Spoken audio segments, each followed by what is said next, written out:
कहानी की शुरुआत में हमें बताया जाता है कि पूरी दुनिया में किसी तरह का रेडिएशन फैल चुका है, जिसके कारण दुनिया के लगभग सभी लोग मारे जा चुके हैं। इसी बीच हम एन नाम की एक लड़की को देखते हैं, जो कि शहर से कुछ सामान लेकर अपने घर की तरफ जा रही थी। एन ने अपने पूरे शरीर को कवर करके रखा था ताकि उस पर रेडिएशन का कोई असर ना हो। यहाँ पर हम देखते हैं कि एन पहाड़ों पर अकेली रहती है और यहाँ पर अभी तक रेडिएशन नहीं फैला है, जिसके कारण वो अभी तक जिंदा है। फिर घर आने पर एन अच्छे से अपने आप को साफ करती है, क्योंकि अगर रेडिएशन का एक छोटा सा भी हिस्सा उसकी बॉडी पर रह गया तो उसकी जान जा सकती है। एन यहाँ पर बहुत टाइम से अकेली रहती थी और अक्सर ही वो जरूरी सामान लेने के लिए शहर जाया करती थी। फिर एक दिन जब वो अपने कुत्ते के साथ कहीं पर जा रही होती है, तभी वहाँ पर उसे एक आदमी दिखाई देता है जो अपनी वैन को खींचता हुआ कहीं जा रहा था। इस आदमी का नाम लुमिस था और उसने रेडिएशन से बचने के लिए एक सूट पहना था। फिर उसको उतारने के बाद लुमिस को काफी अच्छा फील होता है, क्योंकि फाइनली उसे एक ऐसी जगह मिल गई थी जहाँ पर रेडिएशन अभी तक नहीं फैला था। इसके बाद लुमिस एक झरने में जाकर नहाने लगता है, पर तभी एन वहाँ पर आती है और लुमिस को तुरंत वहाँ से बाहर निकलने को कहती है, क्योंकि उस पानी में भी रेडिएशन था।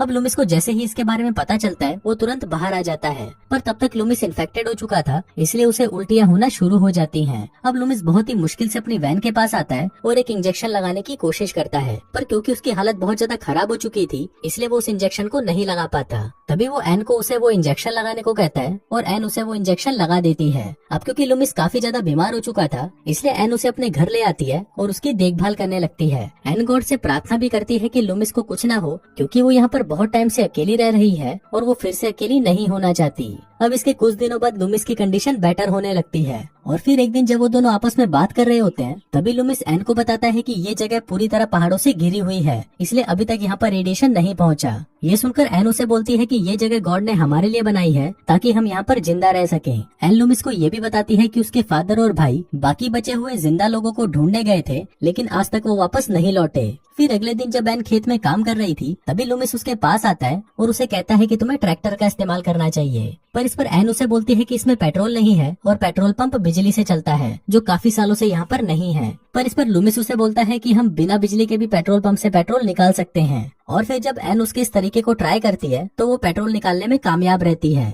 फिर रात को जब वो दोनों डिनर कर रहे होते हैं, तो एन के पूछने पर लुमिस उसे बताता है कि वो अपने बाकी सर्वाइवर दोस्तों के साथ सरकार के दिए हुए बंकर में रह रहा था, लेकिन उसे वहाँ पर कुछ अच्छा नहीं लग रहा था, इसलिए वो वहाँ से निकल गया। लुमिस बोलता है कि उसे इतना तो विश्वास था कि दुनिया में ऐसी कोई ना कोई जगह तो जरूर होगी जहाँ पर रेडिएशन ना पहुँचा हो, और फाइनली उसे ये जगह मिल चुकी है। फिर अगले दिन मछलियाँ पकड़ते हुए एन लुमिस को बताती है कि हमारा जनरेटर खराब हो चुका है और उससे फ्रीजर चलना बंद हो गया है, जिस वजह से उसे खाना स्टोर करने को लेकर दिक्कत हो रही है। फिर जब लुमिस को पता चलता है कि एन के पास जनरेटर है, तो वो उसे ठीक करने की कोशिश करने लगता है, पर बहुत कोशिश करने के बाद भी लुमिस उसे ठीक नहीं कर पाता। पर तभी उसे एक आइडिया आता है और वो एन को कहता है कि हम झरने के पानी की मदद से बिजली पैदा कर सकते हैं, पर इसके लिए उनको एक लकड़ी के बड़े से पहिए की जरूरत पड़ेगी। फिर पहिया बनाने के लिए लुमिस चर्च को तोड़ने का डिसाइड करता है, पर एन उसे ऐसा करने से मना कर देती है, क्योंकि ये चर्च ही उसके परिवार की आखिरी निशानी है, क्योंकि इसे एन के फादर ने बनाया था। फिर उसी रात लुमिस बहुत ज्यादा शराब पी लेता है और वो एन के साथ जबरदस्ती करने की कोशिश करता है,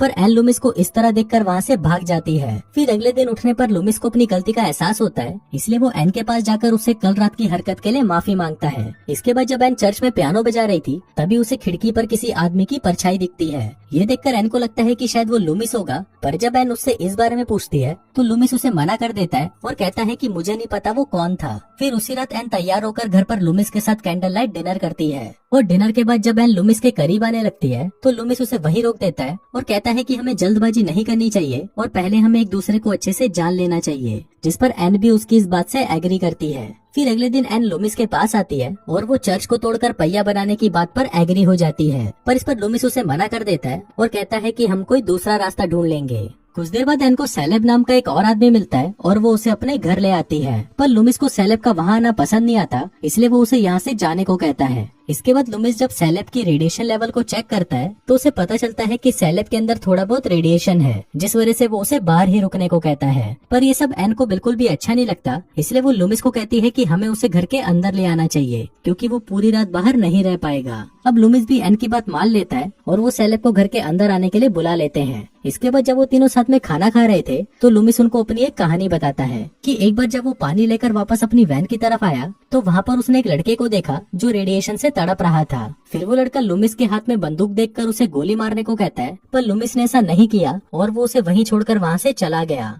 इसके बाद सैलेब भी अपनी कहानी सुनाता है और वो बताता है कि जब रेडिएशन फैलना शुरू हुआ था तो वो अपने दोस्तों के साथ माइन में काम कर रहा था, पर रेडिएशन की वजह से वो लोग वहीं फंस गए। फिर कुछ दिनों बाद कुछ लोग वहाँ से बाहर निकलने की जिद करने लगे, जिस वजह से उन सभी में आपस में लड़ाई हो गई और सभी ने एक दूसरे को मार डाला, जिसमें वो सिर्फ अकेला ही बचा था। फिर लंच के बाद एन लुमिस से पूछती है कि तुमने मुझे उस लड़के के बारे में पहले क्यों नहीं बताया, जिसमें लुमिस उसे कहता है कि मैंने तुम्हें ये इसलिए नहीं बताया क्योंकि मुझे लगा था कि वो तुम्हारा भाई होगा और मैंने उस दिन उसे शूट कर दिया था। अभी सुनने के बाद एन लुमिस को कुछ नहीं कहती क्योंकि उसे भी पता था कि रेडिएशन की वजह से उसका भाई वैसे भी मरने ही वाला था। फिर जब अगले दिन लुमिस और सैलेब जंगल में शिकार कर रहे थे तब लुमिस सैलेब को पानी से बिजली पैदा करने के बारे में बताने लगता है और उसे भी वो आइडिया बहुत अच्छा लगता है। फिर अगले दिन वो तीनों मिलकर चर्च को तोड़ने लगते हैं। तभी सैलेब एन को उसके साथ वॉक पर चलने को कहता है। फिर जब वो दोनों बातें कर रहे थे तब सैलेब एन को लुमिस के खिलाफ भड़काने की कोशिश करता है और एन को कहता है कि लुमिस भगवान को नहीं मानता, इसलिए उसने तुम्हारे चर्च को तोड़ने का फैसला किया। पर इस पर एन उसे कहती है कि भले ही लुमिस भगवान को नहीं मानता पर वो ये सब हमारी मदद के लिए कर रहा है।